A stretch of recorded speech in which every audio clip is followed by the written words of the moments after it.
ሰላም ጤና ይስጥልን ተመልካቾቻችን፣ ይህ የምልከታ ትንታኔ ፕሮግራማችን ነው። የምልከታ ትንታኔ ፕሮግራማችን ደግሞ በምልከታ የዩቲዩብ ቻናል ላይ ነው የሚተላለፈው። በዛሬው ዕለት የምንመለከተው ኢትዮጵያ በአባይ ወንዝ ላይ ተጨማሪ 3 የሃይድሮኤሌክትሪክ ፓወር ግድቦችን ልትገነባ እንደሆነ ሆርን ሪቪውን ጨምሮ የተለያዩ የዜና አውታሮች ዘገባዎችን አውጥተዋል። በሱ ላይ ተንተርሰን እኛም አጠር ያለ ትንታኔ አዘጋጅተናል። አብራችሁን ሆናችሁ እንድትከታተሉ እንጋብዛችኋለሁ። ናትናኤል ወልዴ ነኝ፣ አብራችሁ የምቆየው።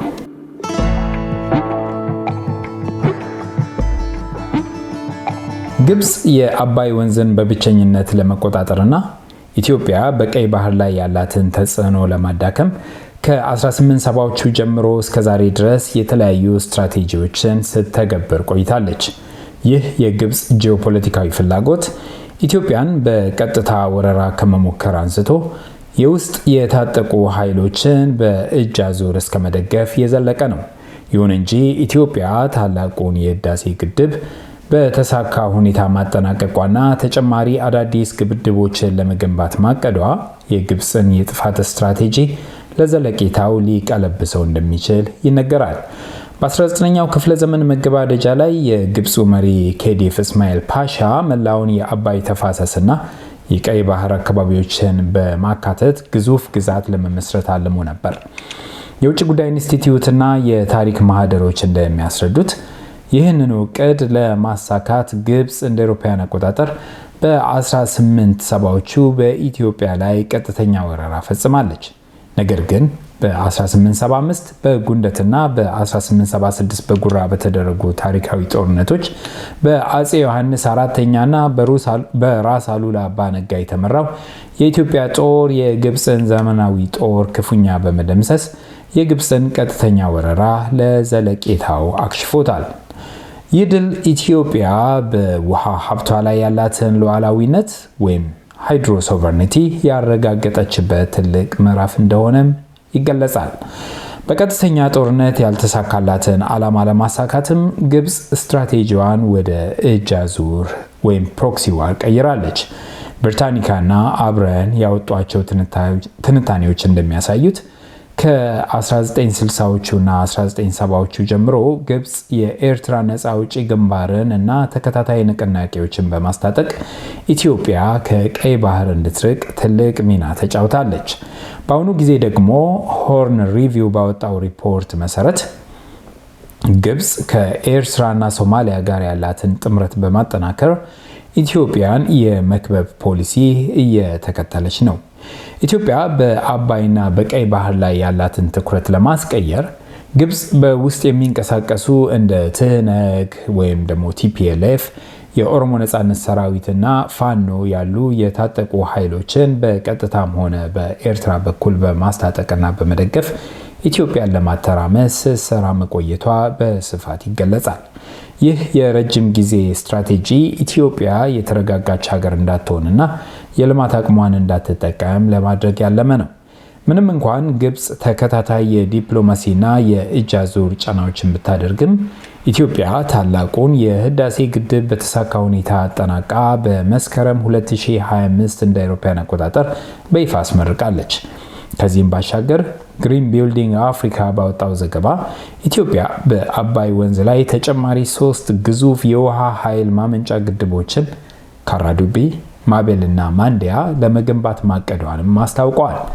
በአባይ ወንዝ ላይ ለመገንባት የታቀዱት እነዚህ 3 አዳዲስ ግድቦች እያንዳንዳቸው $3.5 ቢሊዮን የሚፈጁ ሲሆን በድምሩ ከ10 ጊጋዋት በላይ የኤሌክትሪክ ኃይል የማመንጨት ግዙፍ አቅም አላቸው።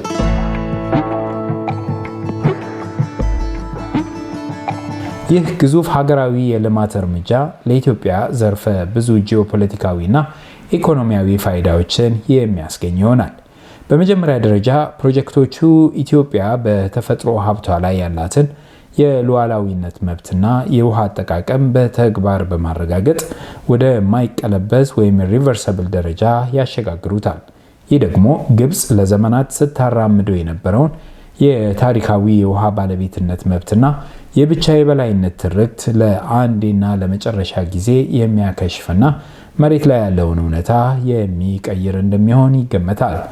በሁለተኛ ደረጃ ከግድቦቹ የሚመነጨው ከፍተኛ የኤሌክትሪክ ኃይል ኢትዮጵያን የቀንዱ አካባቢ ቀዳሚ የኃይል ወይም ኢነርጂ ማዕከል ያደርጋታል። ይህ ጠንካራ ኢኮኖሚያዊ አቅምና ቀጠናዊ ትስስር ኢትዮጵያ በጎረቤት ሀገራት ላይ ያላትን የድርድር የበላይነት በከፍተኛ ሁኔታ ያሳድገዋል። ይህ የድርድር አቅም በተለይም ግብጽ በኤርትራ አሰብና በጅቡቲ ዶራሌ ወደቦች በኩል የጀመረችውን ኢትዮጵያን የመክበብና የማፈን ስልት በቀላሉ ለማክሸፍ የሚያስችል ነው። ከዚህም ባለፈ የጎረቤት ሀገራት ኢኮኖሚ በኢትዮጵያ የኃይል አቅርቦት ላይ ጥገኛ መሆኑ ስለማይቀር ይህ እውነታ ኢትዮጵያ ወደ ቀይ ባህር ለመድረስና አስተማማኝ የወደብ ባለቤትነትን ለማረጋገጥ በምታደርገው ስትራቴጂካዊ ጥረት ላይ የማይናወጥ ከፍተኛ የድርድር አቅም እንድትጎናጸፍ ያደርጋታል።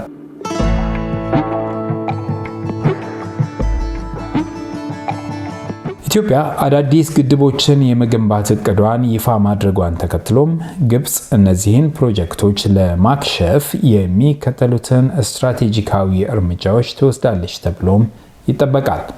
በወቅታዊ መረጃዎችም እየተገለጸና እየታየ ያለው ይኸው ነው።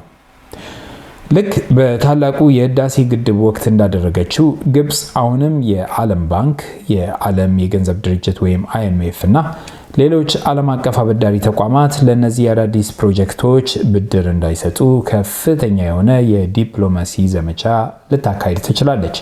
ለዚህም ማረጋገጫ የሚሆነው በታህሳስ 2025 የግብጽ የውጭ ጉዳይ ሚኒስትር ባድር አብድላቲ ያለ ቅድመ ስምምነት ምንም አይነት አዲስ ግድብ በአባይ ላይ መገንባቱን አንቀበልም፣ በጥብቅ እርምጃም እንወስዳለን በማለት ማስጠንቀቃቸውን ናሽናል የተባለ ተቋም ዘግቦት ነበረ። ግብጽ ኢትዮጵያን ለማስፈራራት ቀጠናዊ ወታደራዊ ህብረቶችንም እየፈጠረች እንደሆነ ይታወቃል። ታህሳስ 2025 ናሽናል እና ሚያዝያ 2026 ሆርን ሪቪው ባወጧቸው ዘገባዎች መሰረት ግብጽ በኤርትራ አሰብና በጅቡቲ ዶራሌ ወደቦች ላይ የጦር መርከቦችን ለማስፈር የሚያስችል ስምምነት አድርጋለች። በተጨማሪም በሶማሊያ የጦር መሳሪያና ወታደሮችን አሰማርታለች። ይህ ወታደራዊ ከበባ ወይም ሚሊተሪ ኢንሰርክልመንት ኢትዮጵያ በውሃ ልማቷ ላይ እንዳታተኩር የደህንነት ስጋት ለመፍጠርና የሀብት ብክነት ለማስከተል ያለመ ነው። ኢትዮጵያ የህዳሴውን ግድብ የገነባችው በህዝቧና በውስጥ አቅም መሆኑ ይታወቃል። ግብጽ እነዚህን 3 አዳዲስ ግድቦች በአጠቃላይ ከ10 ቢሊዮን ዶላር በላይ የሚፈጁትን በተመሳሳይ የውስጥ አቅም እንዳይገነቡ የኢትዮጵያን ኢኮኖሚ ለማዳከምና ሀገሪቱን ለማተራመስ መጣሯ የማይቀር ነው። ይህንንም ለማድረግ በኢትዮጵያ ውስጥ ያሉ የታጠቁ ኃይሎችን በመደገፍ ሀገሪቱ የልማት በጀቷን ወደ ጦርነት እንድታዞር የማድረግ የቆየ የእጅ አዙር ስልቷን አጠናክራ እንደምትቀጥል ይጠበቃል።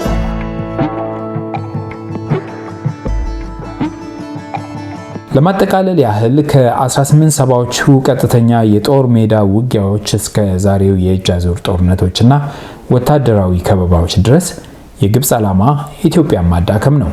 ሆኖም የታላቁ ህዳሴ ግድብ በተሳካ ሁኔታ መጠናቀቅና የካራዶቢ፣ ማቢል እና ማንዲያ አዳዲስ ግድቦች መታቀድ ይህን የግብጽ ስትራቴጂ ውድቅ በማድረግ ኢትዮጵያ በቀጠናው ያላትን የፖለቲካ፣ የኢኮኖሚና የቀይ ባህር ላይ ተሳትፎ ወደ አዲስ ምዕራፍ የሚያሸጋግረው እንደሚሆን እሙን ነው።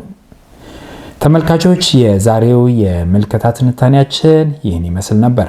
አብራችሁ የነበርኩት ናትናኤል ወልዴ ነኝ። ፕሮግራማችንን ከወደዳችሁ ላይክ አድርጉ፣ ሼር አድርጉ፣ እንዲሁም ደግሞ ቻናላችንን ሰብስክራይብ አድርጉ። መልካም ጊዜ ይሆንላችሁ።